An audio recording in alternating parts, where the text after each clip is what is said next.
As I get ready to ring this bowl, let me share some words from Penny Hackett Evans. Each of us brings a separate truth here. We bring the truth of our own life, our own story. We don't come as empty vessels, but as full people, each with our own story and our own truth. We seek to add to our truths and add to our stories. This room is rich with truth, rich with experience. All manner of people are here, needy, joyful, frightened, anxious, bored. We all bring our truth with us. May we all recognize the truth and the story in lives of other than our own. We may hear and honor the truths that we all bring as we gather together. Together we have truths. Together we have a story. Together we are a community. Let's find an inner peace for a while this morning.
Thank you, Michael, just in case any of us forgot that St. Patrick's Day weekend is on us.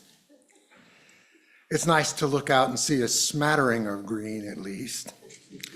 Good morning and welcome to the Unitarian Universalists of the Chester River.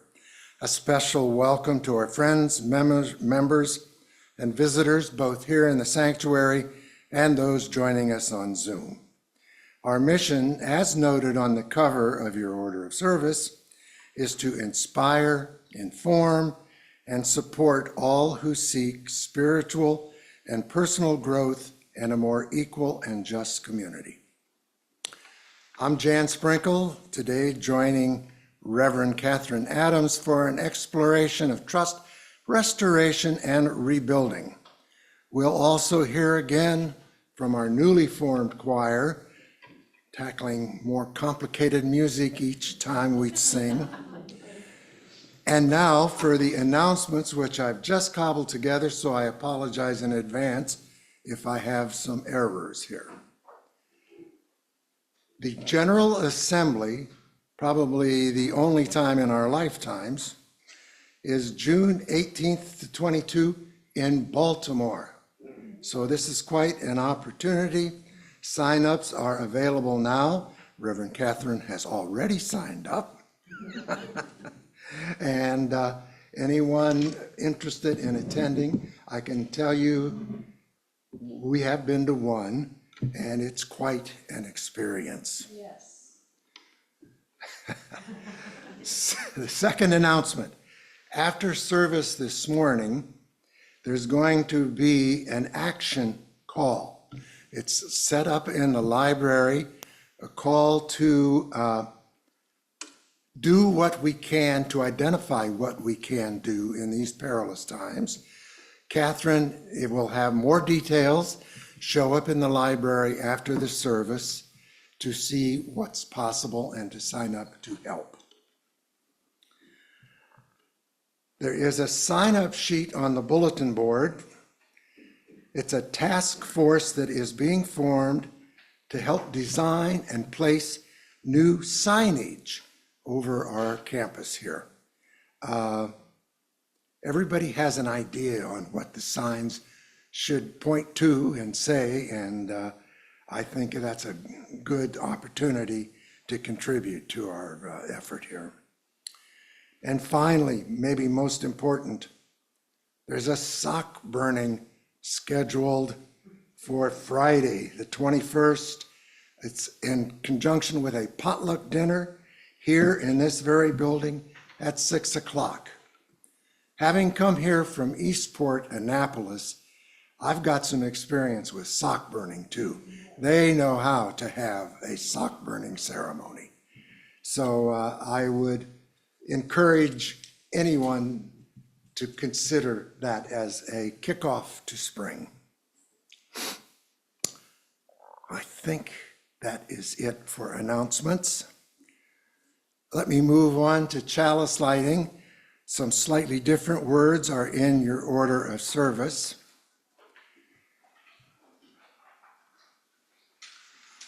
We light this chalice to help us move from untruth to truth, to help us move from ignorance to wisdom, to help us move from animosity to love, to help us move from bondage to freedom.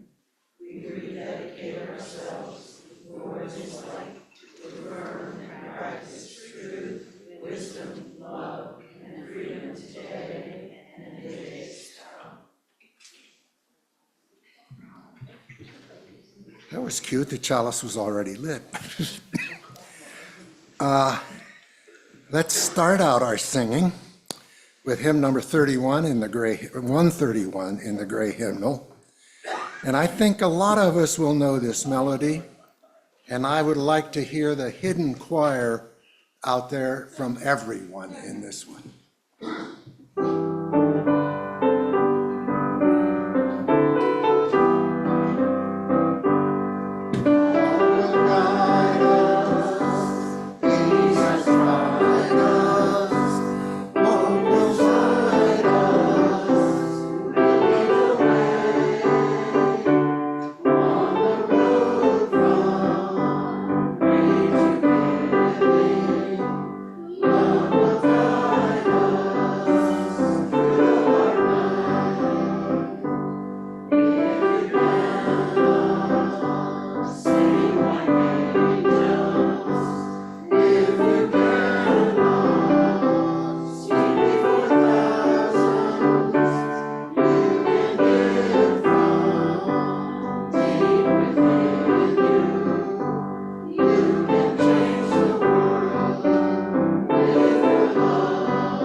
Sounded great.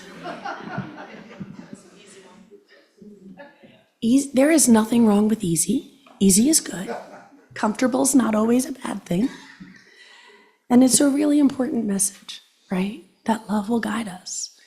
So I'm really grateful we had that to open our day today. And in some brief opening words, I want to just amplify what Jan introduced a little bit in the announcement. I've been talking with Linda, and we wanted to, as we've been in these emerging times, things come really fast.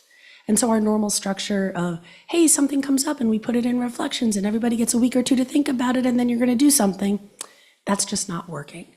The opportunities to do anything tend to come in a 24-hour window, 48-hour window, maybe, if you're lucky. So we wanted a structure. And so what's in the library is some ways to group things that interest you. It's also something we'll build collaboratively. Because so if there's a group that's already doing something, there's kind of almost nothing I think our group here is going to start all by ourselves, right? We should be partnering with people that are doing work in all the spaces we want to be. But in order to do that well, I need to know where you want to be. So, so if you have a partner group that you like to work with, there's room for that on there too, because I want us to help build these little groups that will align with that. So that's what I'm hoping we'll get to do after our service today. As we're here in this moment, having our Soul Matters theme be trust. That feels really important to me, right? Trust that we can do things, trust that we can work together, trust in ourselves, trust in what we observe. And in a moment, we're going to invite ourselves into a model of trust that we do every time we come. We trust each other with the acknowledgments of our heart. We trust each other with the moments of joy and sorrow that we're able to share publicly and hold together. And in each moment and each example of those trusting moments, we weave the community that is UUCR. It is a powerful and sacred act that we do every time we gather. Thank you for the trust you extend each other, and thank you for the trust that you extend me as your minister.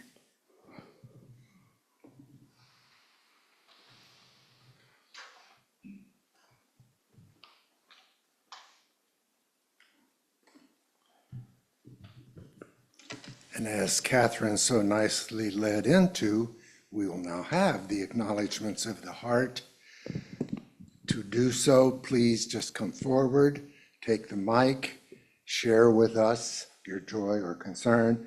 I will light a candle, and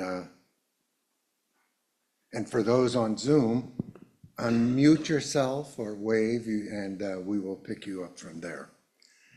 So, acknowledgments of the heart. I will light the first one just to recognize the many global challenges and uncertainties that we are all living with in this tumultuous time.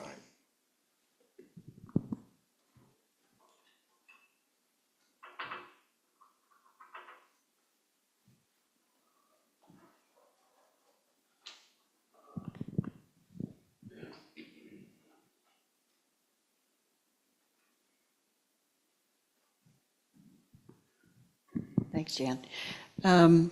You've heard me talk about my sister-in-law, Kathy Riding, who has metastatic breast cancer. She's going through a tough time right now, and just please send positive energy.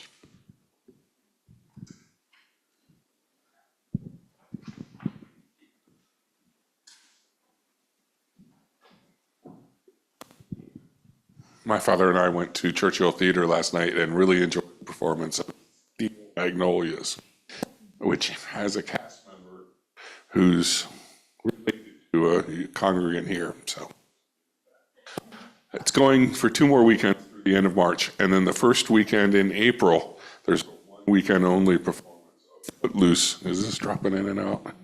Yeah, I'll change the battery in a minute. Michael Casey, music director for Footloose.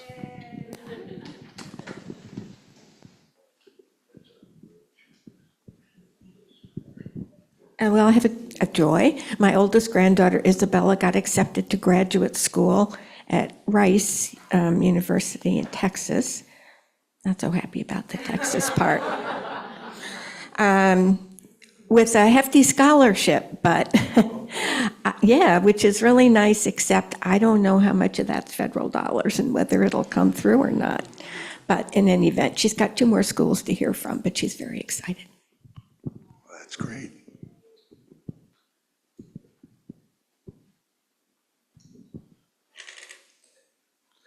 I'm Joe Weinstein, on and off attendee here for the last year and a few months.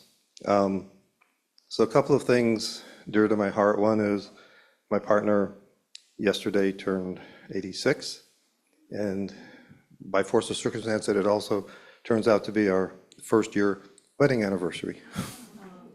Also, well, I've decided to join the church, put off some really dumb things that were holding me back.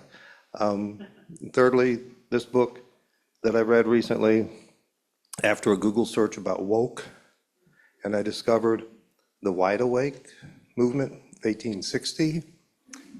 They helped elect President Lincoln, they helped found the Republican Party, and they helped end slavery. And also on my Facebook, I've been documenting an interfaith service that was performed in 2005 in Tampa in response to an anti-gay ordinance. And it was a really wonderful experience to be part of that. It was against, like I said, an anti-gay ordinance. So it's like weaving all these things together is why I'm here today. Thank you so much.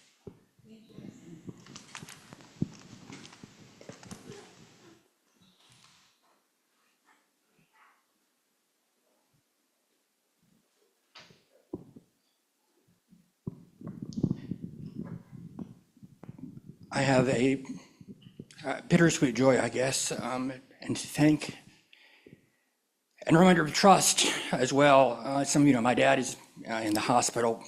No idea if he'll make it or not. As I put it, he's been playing with the house's money for the last 30 years, being seriously ill. But whenever we have these occasions, I'm astonished by the dedication and the bravery, in a lot of ways, of the doctors, the nurses, the people who bring food, who clean the floor, and who take care of us. And it is a tremendous act of trust to put a loved one in somebody's hands that you don't know. And as frustrated as we get with the medical system, the people who do it are extraordinary, and I'm very grateful for them. Thank you. Very true.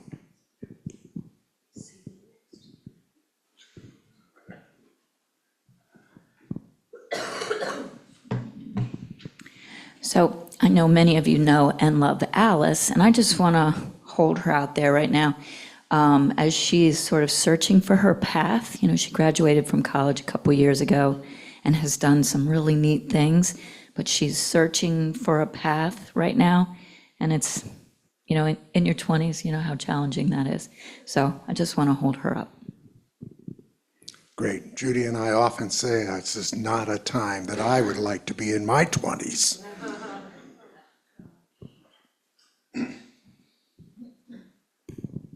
There's been one deportation that we know of in Kent County.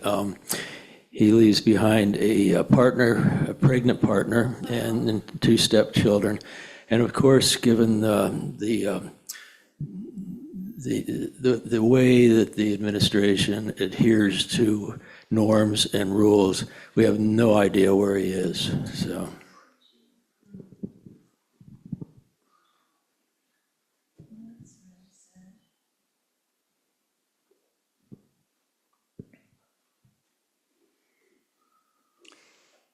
Thank you all for sharing. I'm going to light one more candle for all those other joys and concerns held within and not shared. And now we will hold a moment of silence.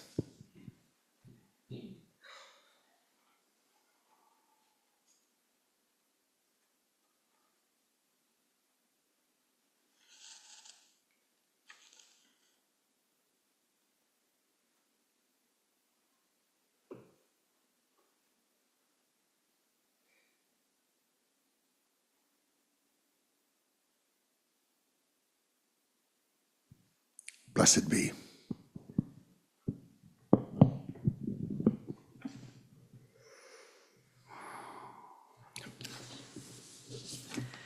Friends, let us breathe together.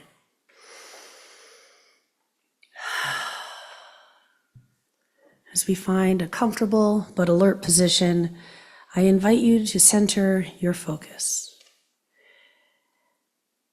And please join me in the spirit of meditation while I read an excerpt of Loving the People Like Fred Hampton from Adrienne Maree Brown's book, Spells and Fables.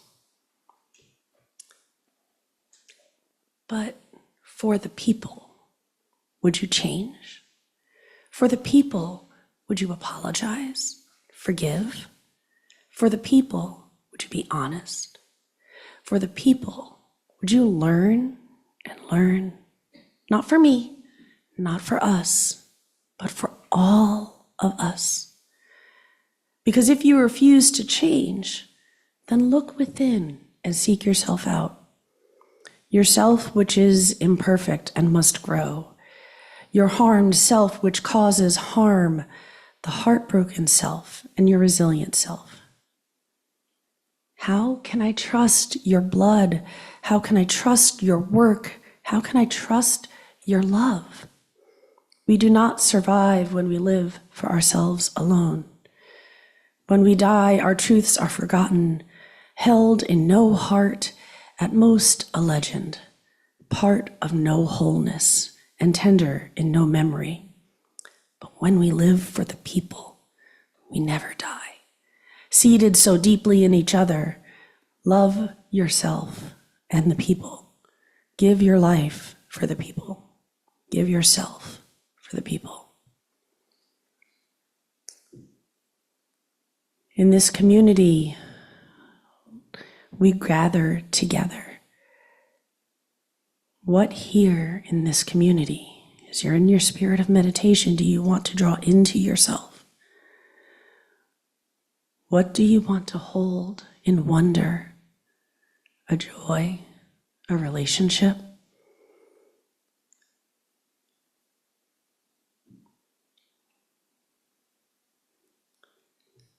Love is one of the few things that grow by giving it away.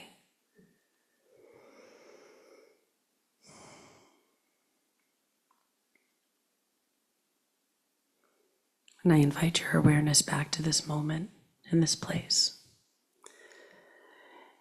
And would like to introduce Amy Warner, who will have a brief introduction for our offering.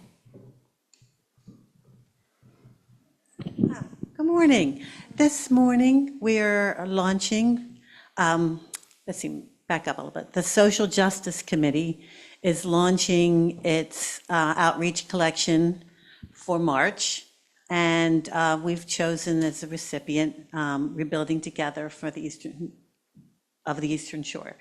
So I'd like to introduce Genevieve Crocker, who is the executive director, and she's going to tell us a little bit about the organization. Thank you, Amy.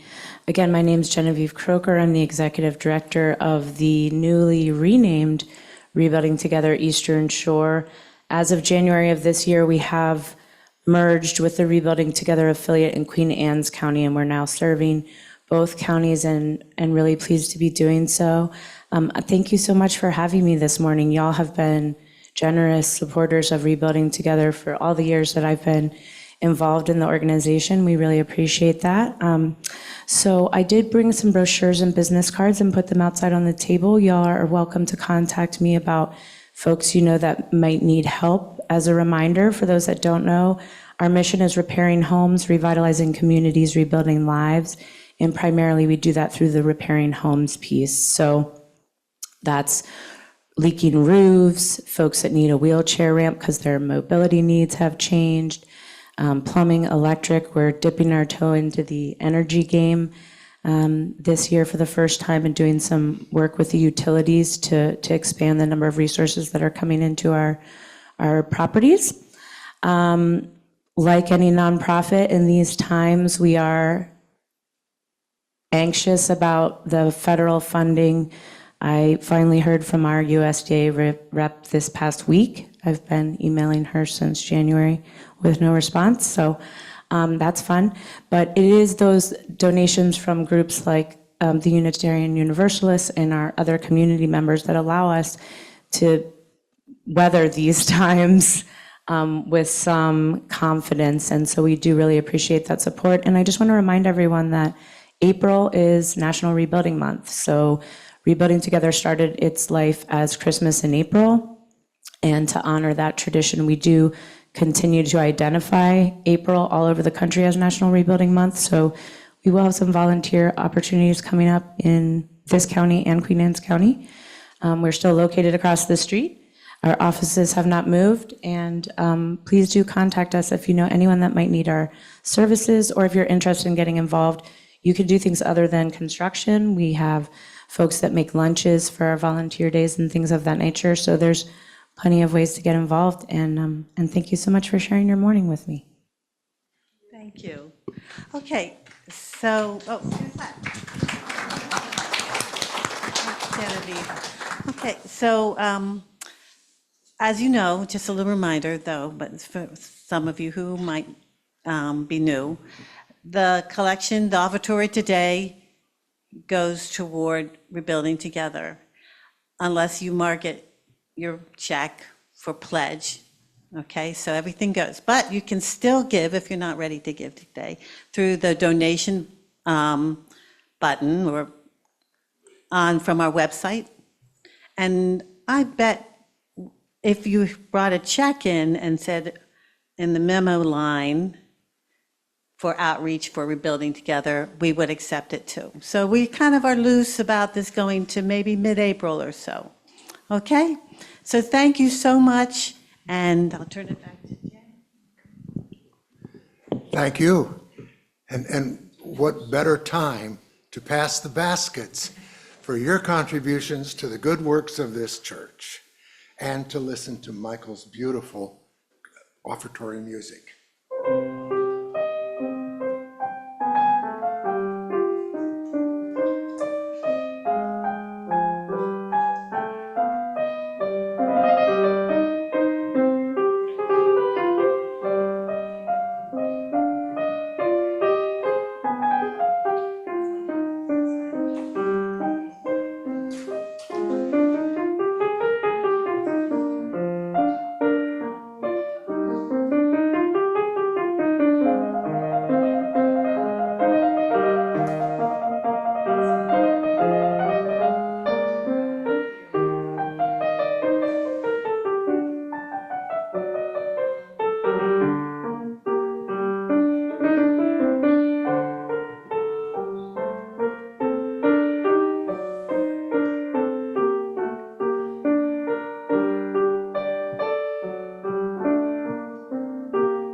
Thank you, Michael.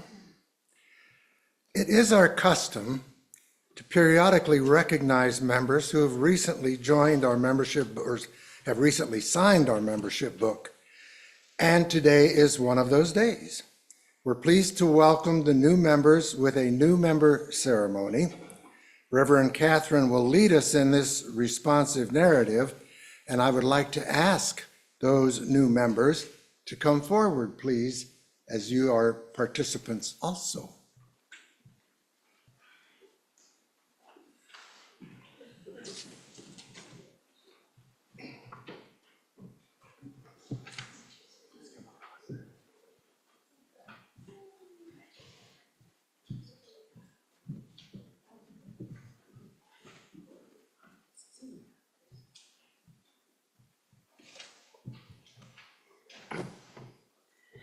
It has been a joy to welcome each of you, to accompany you as you've found the spiritual home in our community. Will you accompany us, building beloved community and sharing the joys and responsibilities of membership? Yes, we join this congregation, community, and belonging. Members of the Unitarian Universalists of the Chester River, will you welcome these people into your congregation and community? Will you reach out to them in friendship, including them in our activities and fellowship? Will you be open to their unique gifts and perspectives, seeking to be transformed by their presence in our community and with us? Will you extend a warm and generous welcome to each, remembering that we were all new ones? Yes, we join our strengths, talents, and commitment with yours. You are part of us, and we are part of you. Becoming a member of a church is an important step, but it is only a first step. I charge you new members to grow in your faith. More importantly, I charge you to find and share your special gifts with us. We look forward to being transformed by your presence. Ours is a shared ministry. Each of us has a crucial role to play, and we need you. We need your energy, and we need your ideas. Give generously of yourselves and live into belonging, the belonging that brings hope as we celebrated this year. So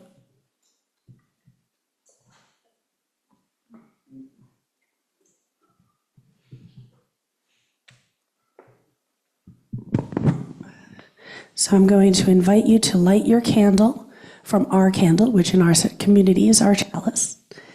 And we're going to hold our candles together because each of our lights has a common source. And together we form a beacon of hope to each other in our wounded world. May your light shine brightly among us for many years.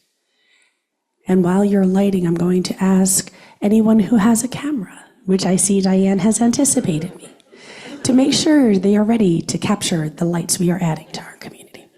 If you'd please light from the chalice or from the joys and sorrows as so moved.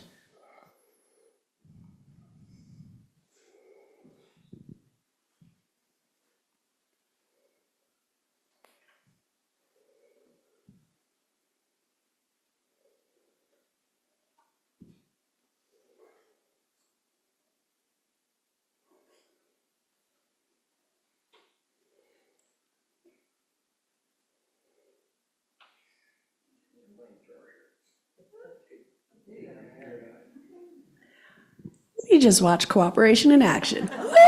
Woo! I'm going to ask you not to applause. Welcome to your new church home. Congregation, please applause.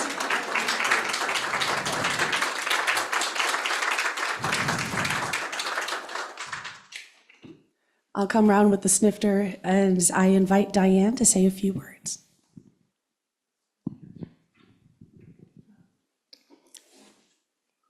It gives me great pleasure to welcome all of you and to see such a big crowd up here. It makes my heart happy. And I just want to extend the congregation's welcome. And I have a little gift for each of you, a mug for being a new member of UUCR. So I'll pass them out in a minute.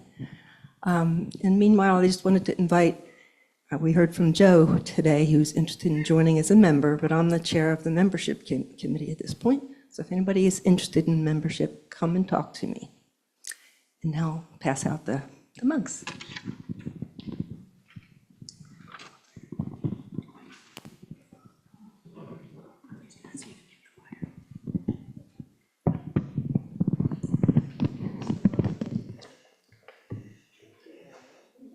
As the new members find their way to their seats, the choir, the new choir, can come forward.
Thank you, choir.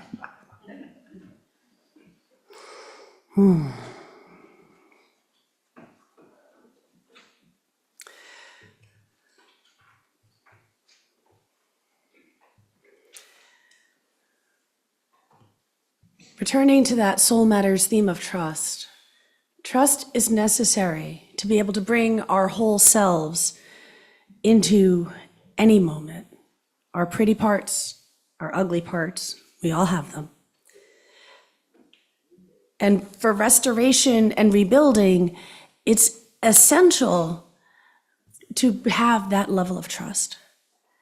And in order for restoration or rebuilding to happen, we have to be able to have that trust. So they're kind of together, right?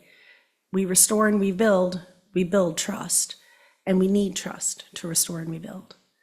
All of that will feed our vision of what's possible. Scholar Daniel Hunter invites us to ground ourselves in trust, to gather in trusted community, to live in this moment. We heard a lot of that in our joys and sorrows, a lot of celebrations of this moment right now, and to never stop dreaming about the world that we want to create. Live here, dream there, right?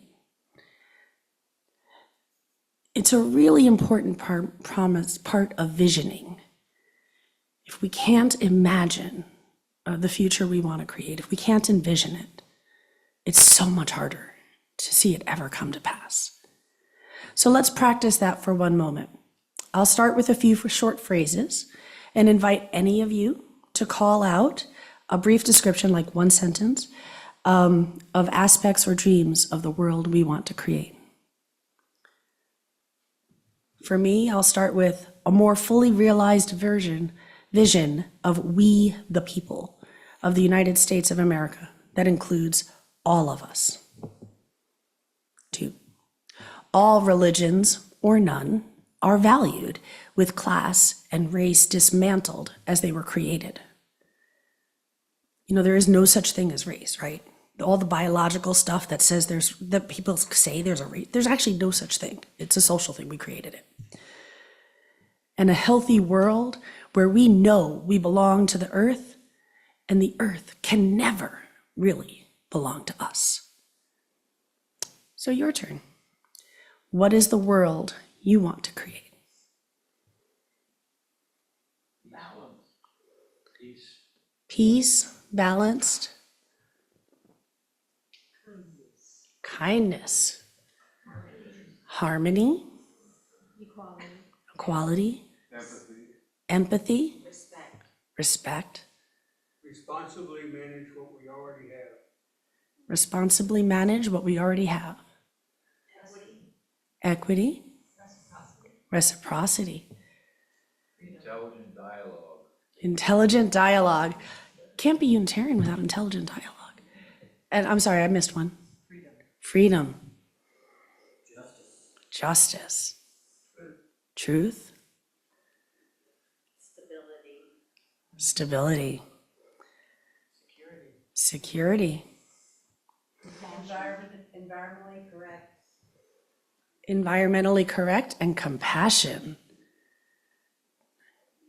Y'all, those are some beautiful visions. Creativity. Love. It's at the center, right? So I'm going to invite us to hold on to that. Not any one you individually brought is wonderful, and it's connected to all the others that we all just shared with each other, right? Hold that vision in your heart. So, as most of you know, I have apparently been unable to decide what I'm going to be when I grow up. And actually, as a kid, I remember when people would ask me that question, I was like, but why choose? I don't understand. So I started young. Through high school, I guess I saw the value in multiple perspectives and paths, probably from an early age. Through high school, I trained for my first step, medicine. I have always wanted to be a mom. And then the Army National Guard recruited me not once, not twice, but 3 times. I decided I didn't want to see what the 4th looked like, so it was time to sign up. So I've done medical, mom, military, and minister. I also apparently like the letter M. It's been an amazing journey. And along the way, I swore an oath, repetitively actually, to support and defend the Constitution of the United States of America.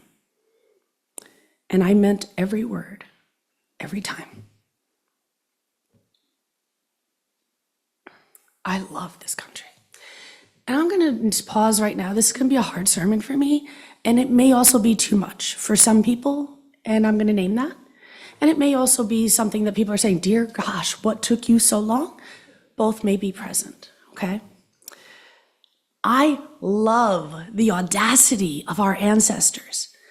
The very real people, our flawed and inspiring founding fathers, and all the people who supported them. John Adams is super clear. Abigail was very active in supporting him, right? No one does this alone. I love the inspiration of our tradition fighting for abolition, even as their vision didn't extend to the integration of all humanity or the deconstruction of race. Both are true. I love the way our history falls short just as much. It's not something that I'm ashamed of. I love it just as much as I love our accomplishments for two reasons. First, if our ancestors could do amazing things and not be perfect, then I know I'm far from perfect, but amazing things could happen too, right? It makes it so much more accessible. And second, all the ways our ancestors fell short in whatever we've been given is where I get to do my work. Thank you for leaving something for me to do, right? Social justice is the work we do that we're called to live this wild and wonderful faith. And as I share some key learnings from my journey, I invite you to welcome the lessons that you've learned and skills you've developed into your mind. So in medicine, I learned how to take care of bodies, how medical systems work, and how they don't work. How important having community and an advocate when we're sick and weak and injured is. I learned there's no magic pill. It doesn't exist. Everything has a side effect. If someone tells you there's no side effect, the next question is, what that really means is, I don't know what the side effects are. Everything has a side effect. There is no magic surgery. Surgery is controlled trauma, and if done well and for the right reasons, can be life-saving. And there is no healing without pain. While pain is unpleasant, it isn't the enemy, and it's often important. Y'all know there's a disease where people don't feel pain? They rarely live to 40 years old because they don't know to pull their hand off the hot stove. They don't know they have a broken bone, right? No one loves pain, and no one wants unnecessary pain, but it's important. Pivoting to being a mom, I learned that is the hardest job I will ever have and have ever had. All the moms in the room say hello. It is also the most fulfilling. A different type of love, nurturing, and care for this was part of me. This part of me that is not part of me emerged.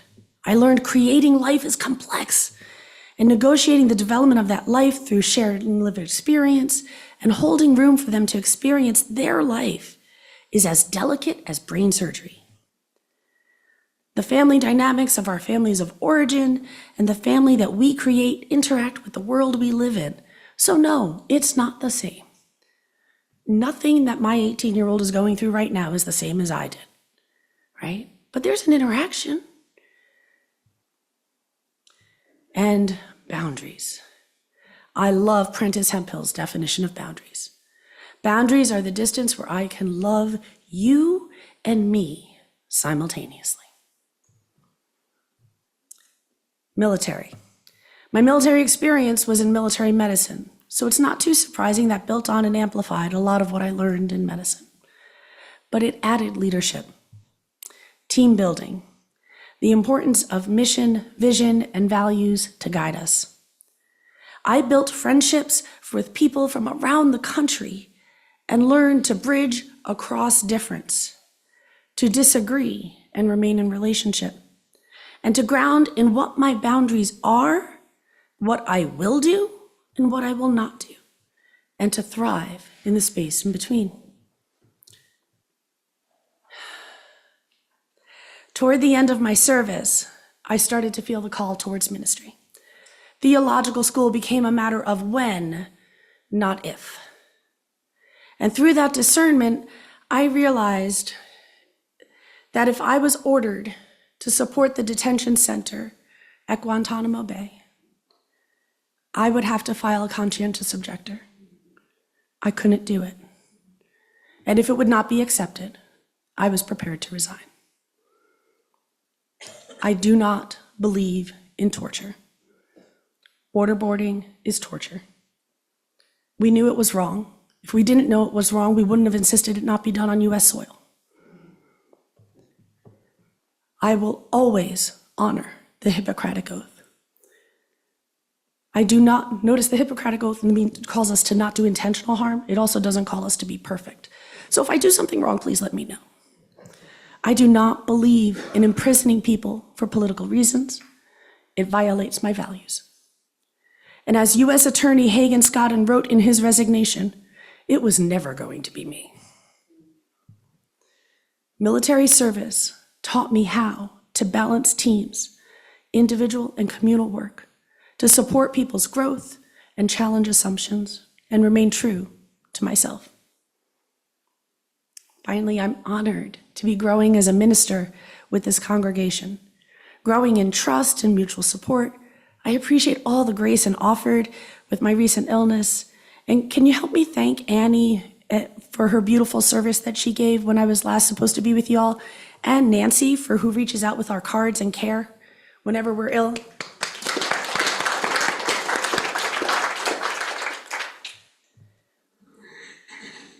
Thank you for weaving community. Returning to our country, I love that our nation, the United States of America, has had big aspirational goals of who we are and how we would be together since the founding of our inception. They reminded me of our UU principles. We have never had a perfect union, and we came together to build a more perfect union. I stand here today in a stole and not robed because I am wearing my Constitution tie. I believe in the Constitution. I believe in the division of powers and checks and balances that prevent autocracy. We are in a constitutional crisis, period, beyond party. Our executive has determined that the rule of law has undermined the rule of law by usurping legislative authority over funding, it's called impoundment, implementing tariffs resulting in a trade war, and which is a congressional authority without a congressional vote, and politicizing the Justice Department and the Joint Chiefs of Staff of the military. The legislature is allowing it. The judiciary is responding, and it will take time, and the outcome is not guaranteed. This week, 2 new developments are the attempted control over university civic institutions and arresting and trying to deport a legal US citizen for protesting at a coordinating protest. Not long ago, these would have been unthinkable. I need to be really clear on some terms as I go to talk about this. The Jewish people are not the same thing as the government of Israel.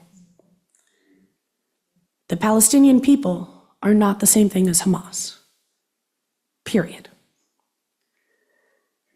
People can support the people and protest the government. There is a lot of history in those relationships. I had the honor of witnessing some of it on a multi-perspective tour in 2022 with an Israeli and a Palestinian tour guide through Israel and Palestine. Talking to people, seeing how they lived, the Israeli government has been controlling the Palestinian people with water for years, restricting motion and travel and employment. Survival was hard, and it amazed me that people thrived as well as they did and worked together as well as they did. What Hamas did in October was wrong, no question. And I'm glad for every hostage who's been released. And nothing supports a genocide. No one is going to solve peace in the Middle East today or probably on this continent. That is something for them to work out. And it's a hard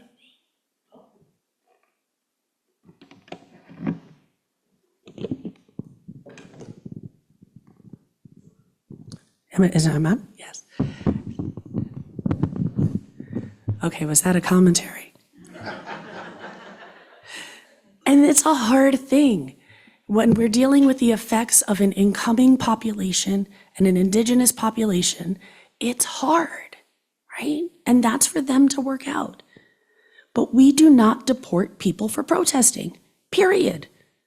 It is in this context that the arrest and the pending deportation of Mahad Khalil, who organized the pro-Palestinian protests at Columbia, this complicated context is meant to distract us. Whether we agree with Mahad Khalil or not isn't the point. We do not arrest people for free speech and protest. Our government does not control our universities. That is not how this works. As a religious organization in rising autocracy, we need to be real about our risk tolerance. And while we discern what our boundaries are, what we will do, what we will not do, what we will accept without saying something, and what we will not accept, what is just unacceptable, and find a way to thrive in the space between. That is our work to do, and each and every one of us have to do it. None of these actions will be the last. Tim Snyder, author of On Tyranny, wrote that we teach autocrats what they can do. We'll look at his 20 lessons in a minute, and there are some beautiful lessons in histories where communities united in the face of autocracy and became ungovernable. Arresting Muhammad Khalil signals a direct threat to our Black and brown siblings who were disproportionately involved in those protests. There's a dangerous narrowing in our civil freedoms and a challenge to our value of interdependence, the legacy of freedom and reason of our Unitarian tradition, and our UU values of justice, interdependence, transformation, and generosity. Does everyone know the United States has been added to the Civicus Monitor for potential human rights? For serious concerns over freedoms of peaceful assembly, expression, and association. So they monitor whether a society is open, narrowed, severely restricted, or in full oppression. And we have just moved from an open society to a narrowed society.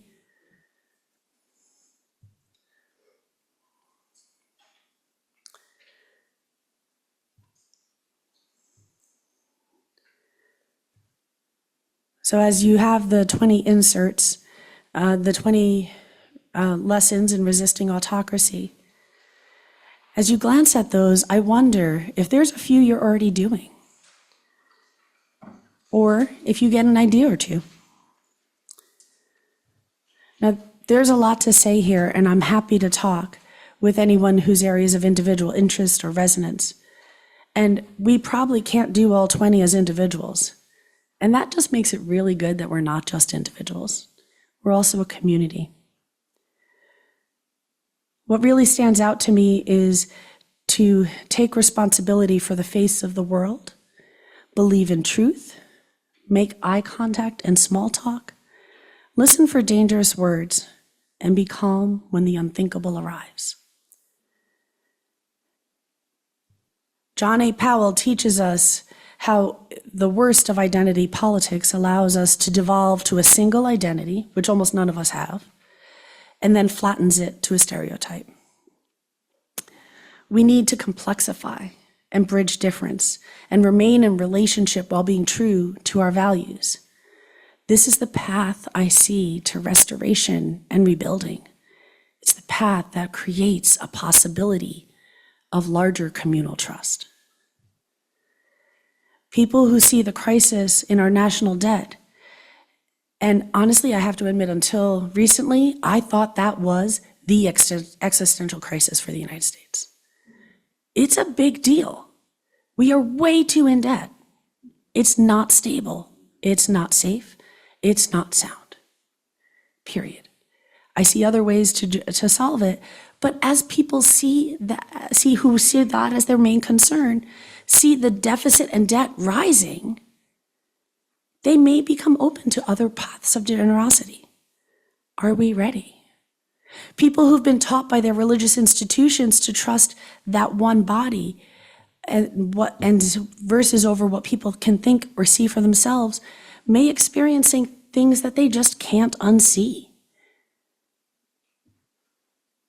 and become open to transformation. As prices for food continue to climb and the social safety net is gutted, people may begin to question and become open to the interdependence and generosity. And as people who believe in law and order continue to see the rule of law challenged, they may become open to other definitions of justice. Any successful resistance to autocracy is always based with a broad base of people who have a lot of different opinions and who love the country in question, in this case, the United States of America. Adrienne Maree Brown, author, activist, and Black womanist, shared a story when she was organizing in Detroit. She and her peers were all in it to win it and wanted to get more people to come.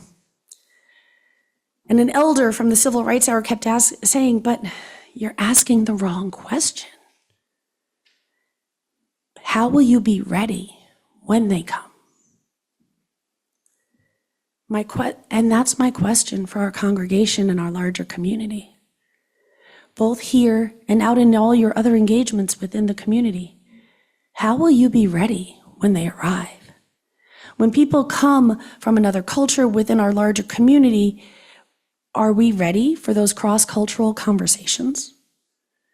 Our covenant from GA, practices for being together, included some practices that may be helpful.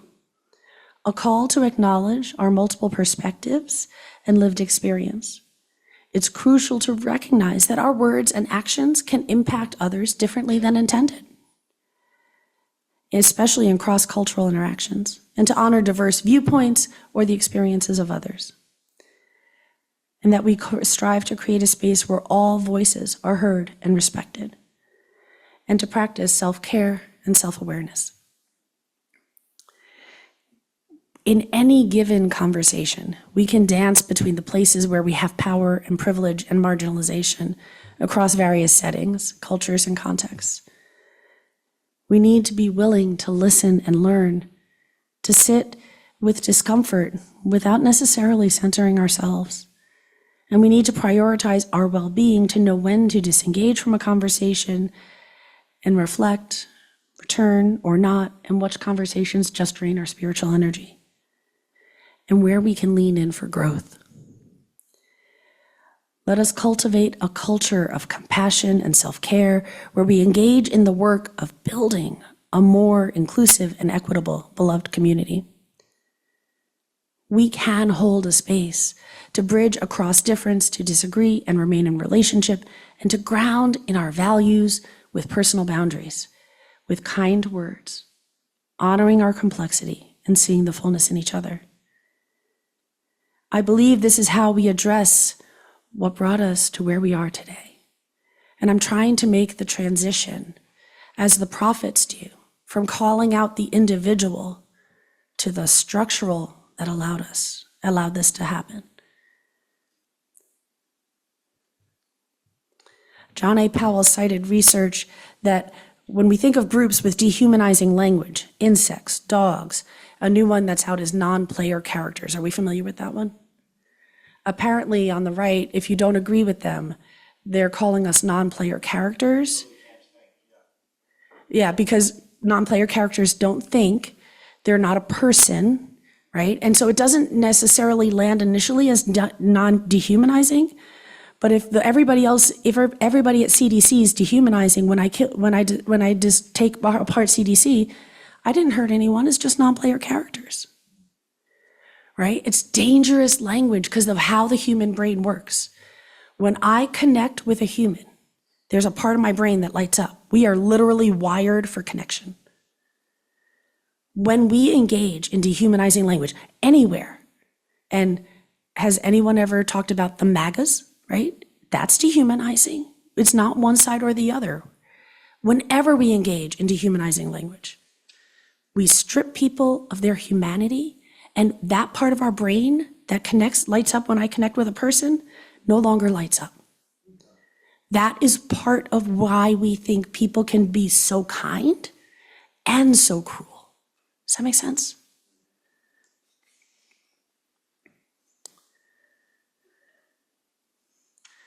So let us turn to so I'm going to offer a path of living our values of justice, equity, interdependence, transformation, pluralism, and generosity that resonates with an offering that my colleague, Reverend Dr. Carl Gregg, called for recently: universal health care, universal childcare, universal education, K-12, college, or vocational training, and a universal basic income. From there, we can thrive. Now that shifts us from a scarcity, which means that if you have, I lose perspective, to an abundance perspective where if you have and can create, then I win too. Winning, joy at each other's joy, right? So finally, beloveds, so much is happening that honestly feels unthinkable to me. Reacting, numbing, or disengaging isn't helpful, and we are called to use our Unitarian heritage of free thought to be calm when the unthinkable arrives. Guard your mind, trust yourself, gather in community, and be open to alliances and connections that may have been unfathomable previously. We're all connected in the spirit of life.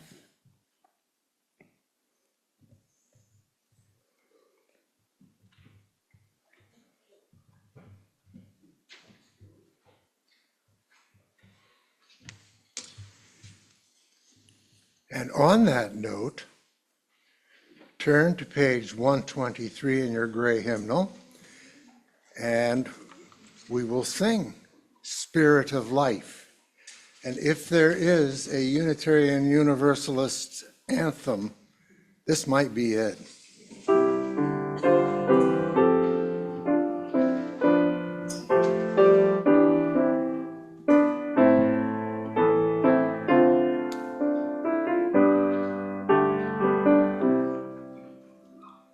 Spirit of life, come to me, sing in my heart all the stirrings of compassion.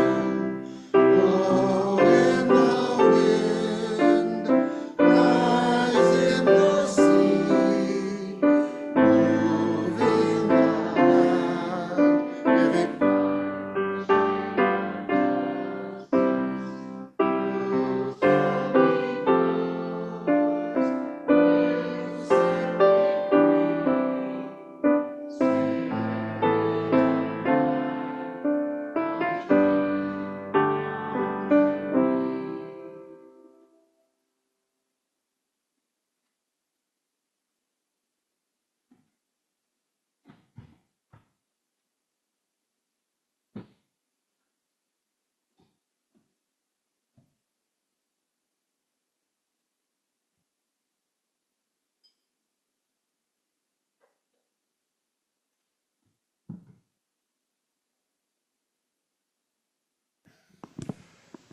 We are over time, so we'll defer discussion and questions to the coffee hour, but maybe we could make an exception. Or if there's, I want to be honest, we're over time. Now, is it working? Yes.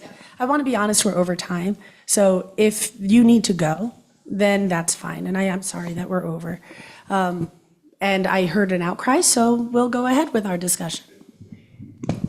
In order to kick it off, I will point out that the 20 items brought up on fighting tyranny are available in a tiny little booklet.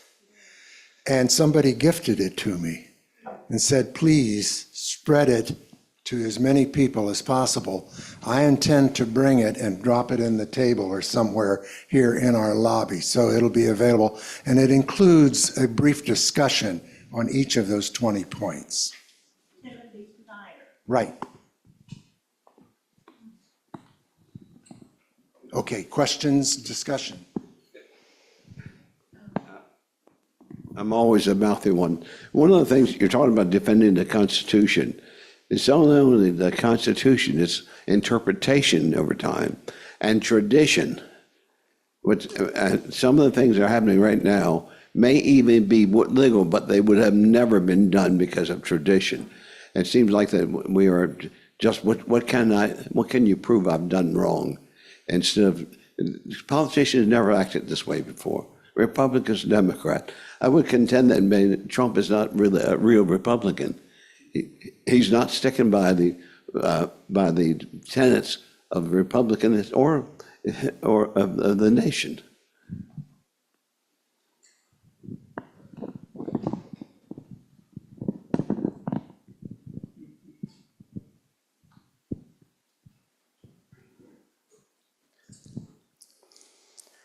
As many of you know, I used to write letters to the paper. They were usually fairly sarcastic, denying the validity of certain schools of thought, et cetera, et cetera. And I basically stopped because I felt like it was sort of falling into a black hole. Recently, I've been getting a lot of requests to resume my endeavors. I think I might. That can be your step.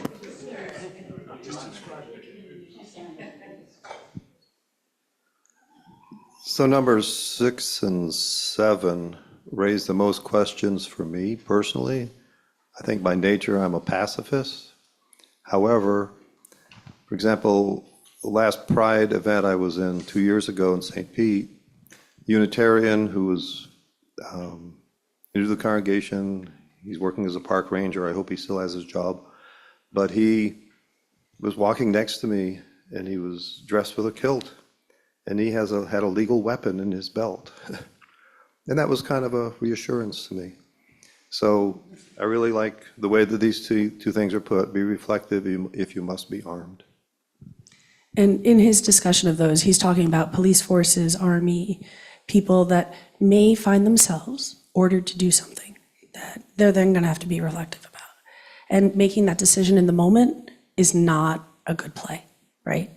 So that's why I got reflective about where I may have to draw my line. And I was reflective about that before I ever had an order, right? And the paramilitaries, beware of paramilitaries at all. If the paramilitaries are moving alongside your police and military, you're in danger. And when they infiltrate the police and military, you're in the middle of a challenge. Is the two pieces of the description that resonate when you go into a little more of the text. I want to appreciate what you said about being like, thinking about being ready when they come, because I think, we have this divergence of opinion in our world, but who's being hurt by what is happening right now is broader than that. And so some people are going to come that previously I may have been like, what? And I want to be ready to be a listener and open and community. So it's a really good thought for me. Thanks. Thank you, Kim. So on that thought, I keep thinking about how I'm going to get my ass down to a protest. And I feel like I find out about them about an hour ahead of time, and I'm at work or can't get there.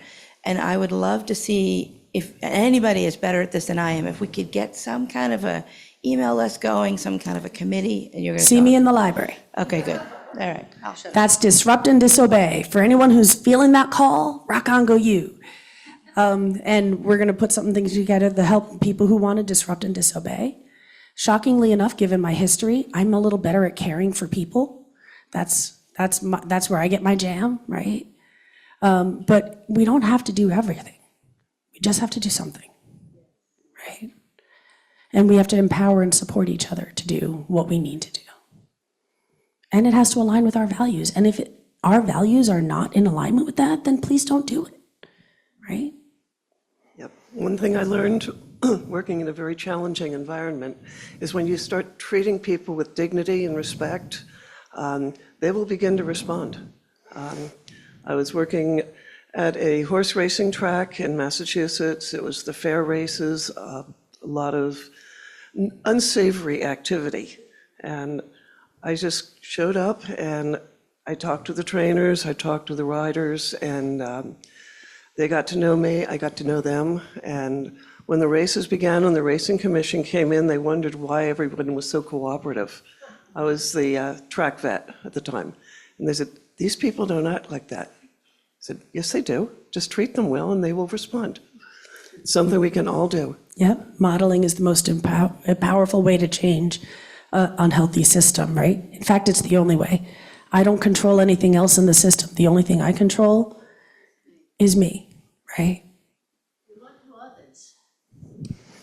If you go on Facebook and you go to Andy Harris, if you know who he is, if you go to his Facebook posts, he usually posts something about Trump did this great thing or he did this great thing. And then everybody who supports him says, you're a great man, you know. And everybody who doesn't support him says, you're a fool, you're this, you're that. So I've gotten the idea to start posting, well, actually, and then I talk about a fact or a value or something. And instead of getting, oh, you're just a creep, I get silence. And so that tells me that that's a good method to use, that people are reading it and they don't really know what to say because it's truth. One of my friends wrote a song about it. And making art is a huge, powerful way to cope, right? Maybe you can play it.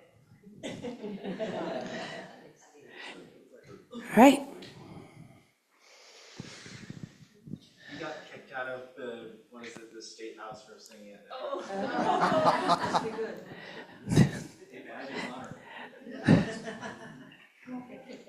Don't make me laugh when I'm starting to talk. That's not nice. So, beloveds, may we go forth into our larger communities with our calm and open hearts, make peace and grow in wholeness. Give of our light and live in integrity and reciprocity. Practice possibility. We did that a little today, right? We practiced possibility. Be in connection with the spirit of life within ourselves and all living things. Till we are together again. And in your order of service are the chalice extinguishing words. We extinguish this flame, but not the light.